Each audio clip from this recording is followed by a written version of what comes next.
Assalamualaikum warahmatullahi wabarakatuh. Perkenalkan, nama saya Khairul Anwar. Di sini saya akan membuat video guna memenuhi tugas Middle Filsafat Timur. Saya akan mencoba menjawab soal nomor 1, yaitu coba jelaskan kembali poin-poin yang penting dari setiap pertemuan yang sudah dilaksanakan. Jelaskan juga isi materinya. Yaitu langsung saja ke pertemuan yang pertama. Pertemuan pertama membahas filsafat timur.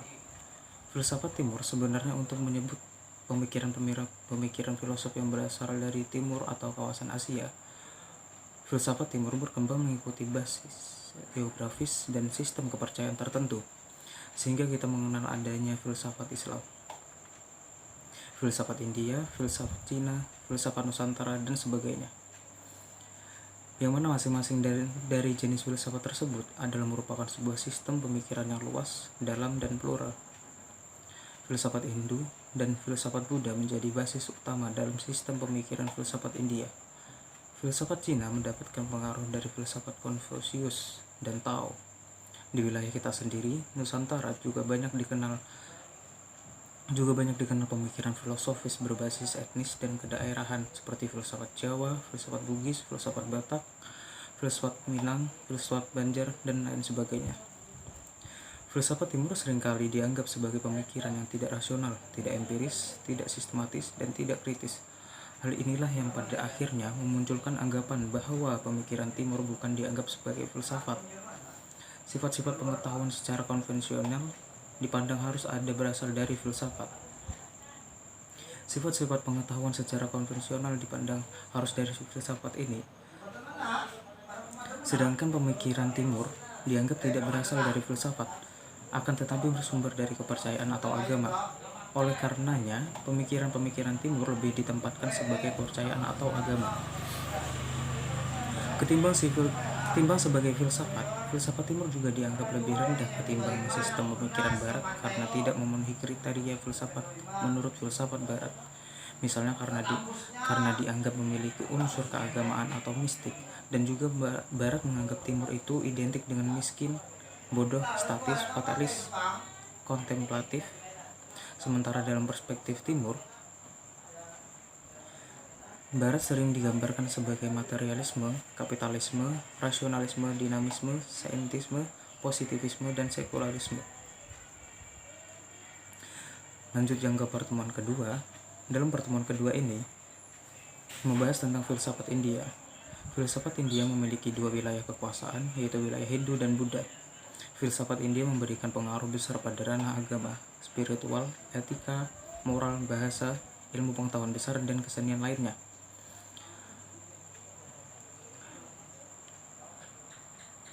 Akal budi merupakan suatu unsur terpenting dalam filsafat India yang dianggap sebagai anugerah terbesar yang diberikan oleh Tuhan.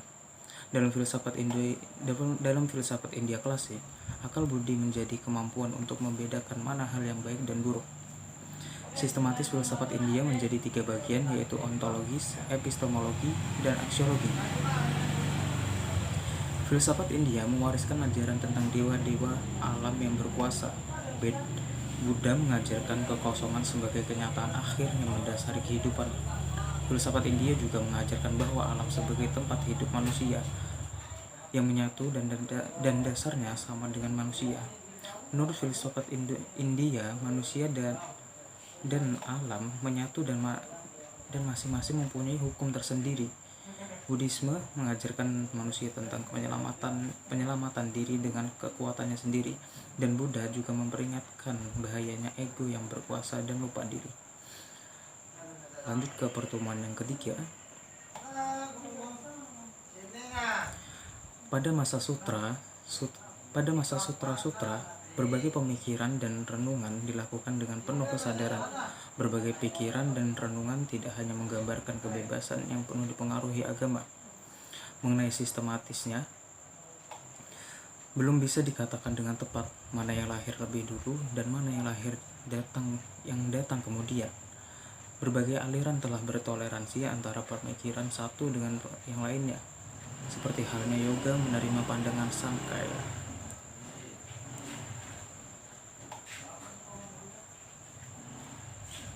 Nyanya pun menunjuk baik pada Vedanta dan Sankhya. Hanya Mimamsa yang secara langsung atau tidak langsung mengakui bahwa aliran lain telah muncul terlebih dahulu sebelum alirannya. Skolastik berlangsung dari abad 300 sampai 1500 Masehi. Pada periode ini, pemberian komentar-komentar dan eksplanasi pada sistemasi filsafat di India, khususnya pada Gaupada, yaitu seorang filsuf India yang terkenal memberikan tafsiran monoistik terhadap teks-teks Upanishad. Periode skolastik ini juga disebut periode lainnya nama-nama besar seperti Kumarila, Samkara, Ramanuja, Madhawa, dan lainnya. Masa-masa ini diwarnai dengan perdebatan filsafat dan ilmu logika. Periode ini disebut juga periode skolastik karena filsafat India berada di bawah pengaruh filsuf Muslim. Hinduisme adalah dasar dari tradisi pemikiran filsafat India, sebagaimana berpangkal pada pemikiran-pemikiran otoritas Veda. Hinduisme ini manusia berusaha mencari keselamatan hidup dari segala kesusahan yang akan datang. Buddhisme adalah aliran yang tidak menganggap terhadap otoritas Veda, bahkan memberikan komentar-komentar yang menancap terhadap Hinduisme, seperti upacara korban. Ciri-ciri dari pemikiran ini adalah pesimistis, hidup yang menderita dianggap sebagai eksistensial. Optimis ini artinya menolak yang bersifat spekulatif dan mengabaikan hal-hal yang tidak diketahui jelas. Kemudian dalam pertemuan keempat ini menjelaskan tentang ajaran-ajaran dalam filsafat India atau Hindu. Penyampaian dari pemateri yang sudah sangat bagus dan disampaikan sudah cukup jelas tentang Hinduisme yang mengajarkan adanya 3 jalan keselamatan yang bisa ditempuh oleh manusia, yaitu Janana, ialah jalan keselamatan melalui penghayatan dan pemahaman terhadap pengetahuan yang paling dalam, yaitu manusia meleburkan dirinya dalam realitas yang mutlak. Brahman di sini dimaknai sebagai supreme being, yaitu makhluk tertinggi, dan merupakan daya hidup agung yang menghidupkan dan menggerakkan kosmos bagi segala sesuatu yang termasuk manusia. Keselamatan melalui jalan Jananda berarti membebaskan diri dari ketertarikan duniawi dengan menguasai kitab suci secara baik dengan bimbingan guru spiritual. Selanjutnya Bhakti, yaitu dihayati melalui sikap bakti yang tulus sehingga manusia akan terlepas atau terbebas dari ikatan-ikatan kelahiran kembali. Bhakti merupakan cinta anugerah dari Tuhan kepada seseorang yang religius dalam menyerahkan diri total. Selanjutnya, karma, artinya dilakukan dengan cara memenuhi kewajiban manusia, yakni melakukan perbuatan yang memang pantas, layak, dan benar. Segala sesuatu yang ada di bawah ikatan waktu dan keinginan keinginan untuk hidup berbuat disebut juga dengan karma. Moksa adalah mencapai kelepasan, kebebasan, atau kesempurnaan roh dari ikatan dunia. Dalam ajaran-ajaran filsafat Hindu, yang menjadi penekanan secara esensial ialah landasan bahwasannya di dalam diri manusia terdapat asas yang sifatnya abadi dalam diri manusia, yakni Atman. Ini merupakan asas roh dan badan. Ia sebagai entitas yang tidak dapat dihilangkan dan kekal selalu bersifat murni, terbebas dari berbagai kotoran. Lanjut ke pertemuan yang kelima.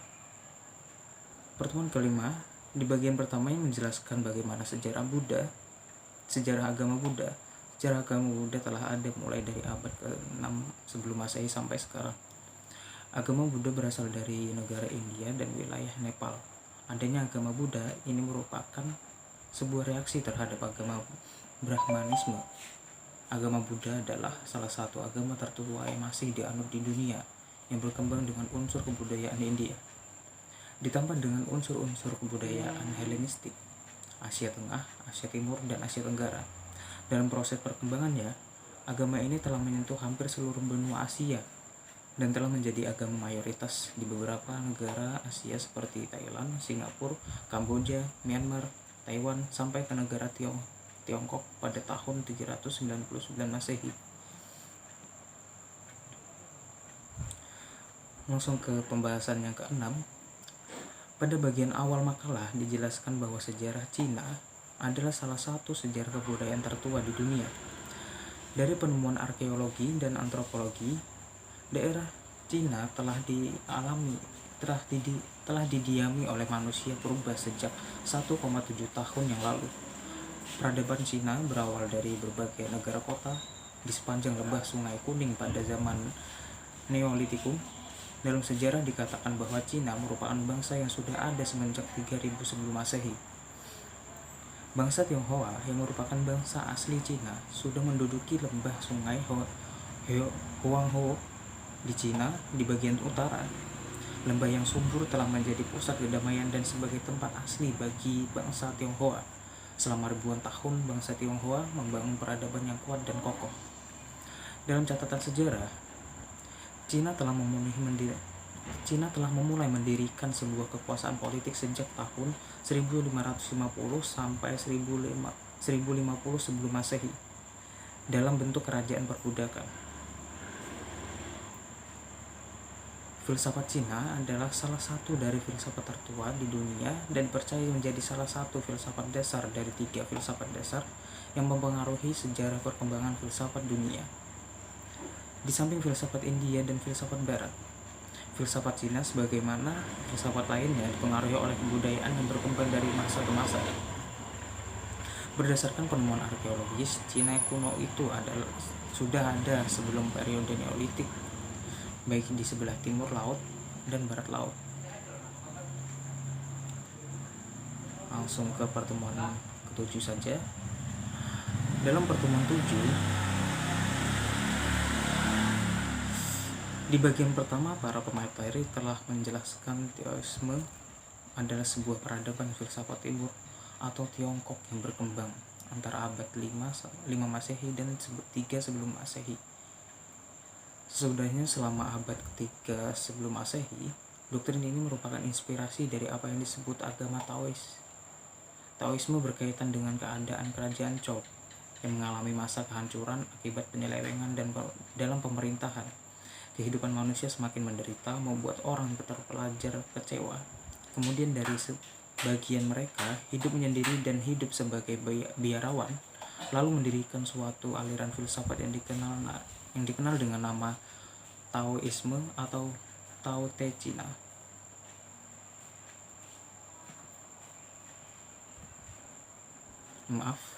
atau Tao Te Ching. Pada masa ini, praktek-praktek dan upacara-upacara agama tersebut menampak pada pengamat biasa sebagai akumulasi dari tahayul-tahayul. Padahal mereka mewakili penggambaran gelora mendalam dari hidup yang memiliki asal-usulnya dalam masa-masa persejarah Cina. Bila ditinjau dari mazhab Taoisme dan pada Lao Tzu dan Chuang Tzu, kita menemukan sejarah yang panjang. Sebelum abad ke-1 sebelum Masehi, perkembangan pengajaran filosofis mencapai gelar definitifnya sebagai mazhab Tao. Taoisme dianggap sebagai suatu aliran romantis oleh sementara orang. Di bagian yang selanjutnya, para pemateri menjelaskan tentang biografi dan tokoh filosof Taoisme, yaitu Lao Tzu. Yang selanjutnya dijelaskan juga tentang kitab suci dari agama Tao, yaitu Tao Te Ching, sebuah kitab kecil yang hanya terdiri dari 5.000 kata yang ditulis oleh Lao Tzu pada abad ke-6 sebelum Masehi. Dalam Kamus Besar Bahasa Indonesia, kitab Tao Te Ching adalah kitab yang membahas tentang ajaran kebenaran. Kitab yang berisikan tulisan yang ringkas namun mengandung makna yang tidak sembarang orang yang mampu menafsirkannya. Untuk dapat memahaminya perlu penafsiran terlebih dahulu. Sangat sulit bagi orang awam untuk memahami kitab tersebut karena sangat puitis dan disampaikan secara lugas. Isi terpenting dari kitab Tao Te Ching ini adalah ajaran tentang Wu Wei. Untuk jawaban nomor 2, di antara semua materi yang paling relevan menurut saya adalah filsafat India. Karena dalam konsep filsafat India, akal budi menjadi unsur terpenting dalam diri manusia yang merupakan sebuah anugerah yang diberikan oleh Tuhan. Filsafat India klasik yang menjadikan akal budi agar berkemampuan untuk dapat membedakan mana yang salah dan mana yang benar.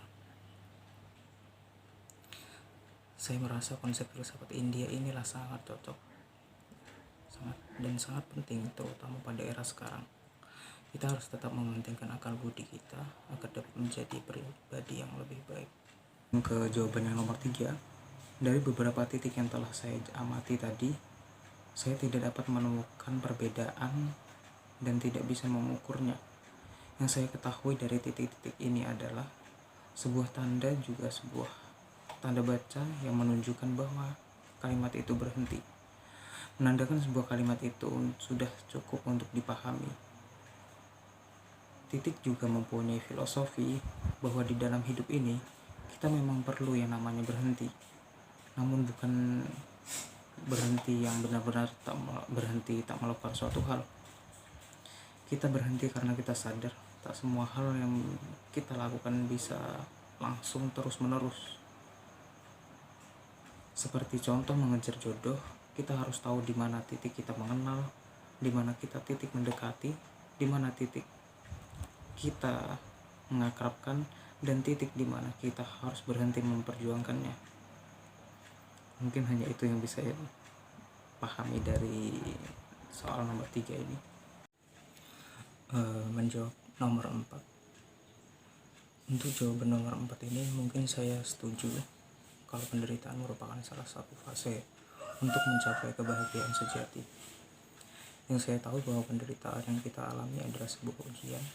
Bagi siapa yang bisa bertahan dari ujian ini pasti akan berhasil dan merasa senang kemudian. Dari pengalaman saya sendiri, pertama kali memasuki sebuah pondok pesantren, saya tidak tahu apa yang harus dilakukan dan merasa tidak nyaman karena tidak terbiasa dengan kegiatan-kegiatan yang disediakan pondok pesantren. Terlebih lagi saya saat itu pindahan dari Banjarmasin datang ke Jawa, tidak mengerti apa bahasa Jawa, dan terlebih lagi saya harus jauh dari orang tua. Mungkin setahun sekali pada saat lebaran baru bisa bertemu dengan orang tua. Ketika dalam pondok, saya sering kali menangis karena yang ada dalam pikiran saya saat itu hanyalah ingin keluar dari pondok. Tapi lambat laun, hari demi hari, sampai saya terbiasa dan akhirnya saya betah di pondok pesantren. Yang ketika semakin lama ada di pondok pesantren, jadi semakin sadar. Jadi semakin sadar juga saya saat itu bahwa kegiatan pondok yang ketat dan jauh dari orang tua yang merantau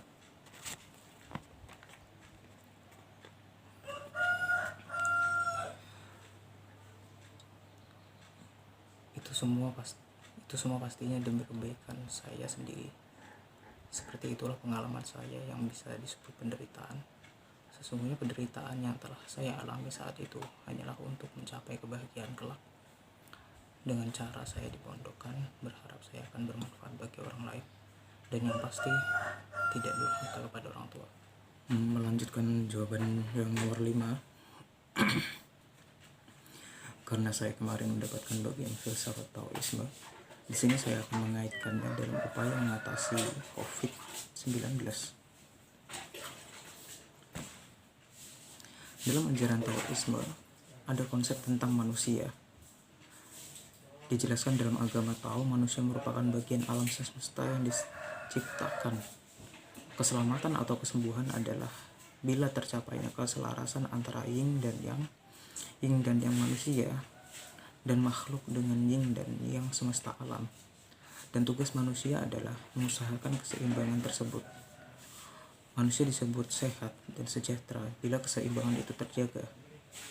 Tapi kalau keseimbangan itu terganggu, maka manusia akan jatuh sakit atau kesejahteraannya menurun.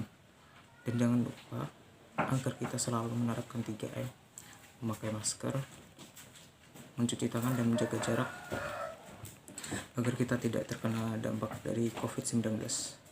Mungkin itu dari saya. Sekian, terima kasih.